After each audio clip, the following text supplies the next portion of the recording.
ক্ষেতের পর ক্ষেত বোরোর আবাদ, আর মাত্র 15 দিন পর শুরু হতো ধান কাটা। কৃষকরা স্বপ্ন দেখেছিলেন সোনালী ধানে গোলা ভরানোর, কিন্তু এখন ইটভাটার ধোঁয়ায় পুড়ছে ধানের ক্ষেত, পুড়ছে কৃষকের কপাল। কারণ এই ফসলের উপরে নির্ভর করে তাদের সংসার। টাঙ্গাইলের ঘাটাইলে শিলগড়িয়া এলাকার সিয়াম ইটভাটার বিষাক্ত ধোঁয়া বের হচ্ছে অনবরত। এর আগেও এই ধোঁয়াতে ক্ষতিগ্রস্ত হয়েছে আশেপাশের জমির ফসল, তবে এবার যেন ক্ষতির পরিমাণ অনেকটাই বেড়েছে। কৃষকরা বলছেন আশেপাশের প্রায় 200 বিঘা জমির ধান পুড়ে গেছে। এই যে ভাটা, এই ভাটা আজকে মনে করেন 10, 12, 15 বছর ধরে চালাইতেছে এরা। মনে করেন যে পর্যন্ত এরকম হয় নাই।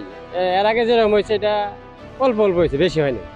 কিন্তু এই বছর যেটা হয়েছে অতিরিক্ত মানে বেশি, যা বেশি আপনি দেখেন যে কমসে কম না হইলে 120-30 বিঘা জমি। মেশিনগুলো আমি তেল পাই না, যে কষ্ট করে আবাদ করছি ওদের গৃহস্থর তারপরে সর্বনাশ। এই ধানগুলা যে পুইরাতে কি সার হয়েছে, এই যে বাটার নিয়ে ধুমায় কালো ধুমায় পুইরা গেছে। অমুর একটা বাড়া আছে উত্তরে, এই উত্তরে বাড়ায়ও 2 বাটায় একবার মানে পুইরা শেষ করে দিচ্ছে। আপনারা দেখে যান, অসুবিধা নেই, আমার কাছে হলো না বলা, আপনার চোখটা দেখে যান। আমি যদি মিশা করছি আপনারা দেখে যান। বসতবাড়ি ও শিক্ষা প্রতিষ্ঠানের আশেপাশে ইটভাটা তৈরি নিষেধ থাকলেও প্রশাসনকে ম্যানেজ করে এই এলাকায় 1.5 কিলোমিটারের মধ্যে গড়ে উঠেছে 5টি ইটভাটা।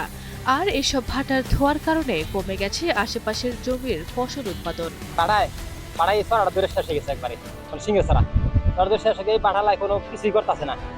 মনে করেন যে গেলি পরে আস না কাল্লা পরশু এই পাইলি খালি ফাইল ধরে ঘুরাইতেছে। আমরা ক্ষতি করেন চাই, অনেক ক্ষতি হয়ে গেছে। 70 বিঘার মতো জমি একবারে গায়েব হয়ে গেছে। আমরা 1 বছরের ফসল আমরা করছি অনেক কষ্ট করে, সার কামলা অনেক চাম, অনেকের উপরে আমরা এই আবাদটা করছি। এখন এই আবাদ আমরা বাল বাচ্চা নিয়ে কষ্ট করার পরে আমরা এই বাল বাচ্চা নিয়ে এটা আমরা খাদ্য আবাদ করছি, খাদ্য নিয়ে আমরা বাল বাচ্চা নিয়ে খামো। এই দিকে আঙ্গুরে আল্লাহ পাক যাই হোক কোনোভাবেই আঙ্গুরে এই দিকে নিয়ে গেছে। বোরোর আবাদ নষ্ট হওয়ায় একদিকে রয়েছে নিজেদের খাদ্য সংকট, অন্যদিকে রয়েছে গোখাদ্যের সংকটের শঙ্কা। এই অবস্থায় ক্ষতিপূরণের পাশাপাশি ইটভাটাগুলো স্থায়ীভাবে বন্ধের দাবি কৃষকদের। এই খবরটা যখন শুনলাম আমরা সরেজমিনে সেখানে গিয়েছিলাম এবং ধানের জমির অবস্থা পর্যবেক্ষণ করেছি। সেখানে 120 বিঘার মতো জমি ক্ষতিগ্রস্ত হয়েছে। আমরা কৃষকদের সাথে কথা বলেছি, ইটের ভাটার মালিকদের সাথে কথা বলেছি। সেখানে ইটের ভাটার মালিক একটা কৃষকদের একটা ক্ষতিপূরণ দেওয়ার একটা সমঝোতায় আসছে, ক্ষতিপূরণ দিবে আর কি। ইটের ভাটার মালিক কৃষকদের সাথে সরাসরি কথা বলেছে, ক্ষতিপূরণ দেওয়ার উনি একটা আশ্বাস দিয়েছেন। তারপর যদি কোনো কিছু করতে আমরা সরাসরি আবারও বসবো। এদিকে ক্ষতিগ্রস্ত ফসলি মাঠ পরিদর্শন করে কৃষকদের পাশে থাকার কথা জানিয়েছেন কৃষি বিভাগ। বাংলাদেশের আইন অনুসারে আবাসিক এলাকার একটা নির্দিষ্ট সময় দূরত্বে এই ইটের ভাটা নির্মাণের বিধান রয়েছে, সেটিও পালিত হচ্ছে না।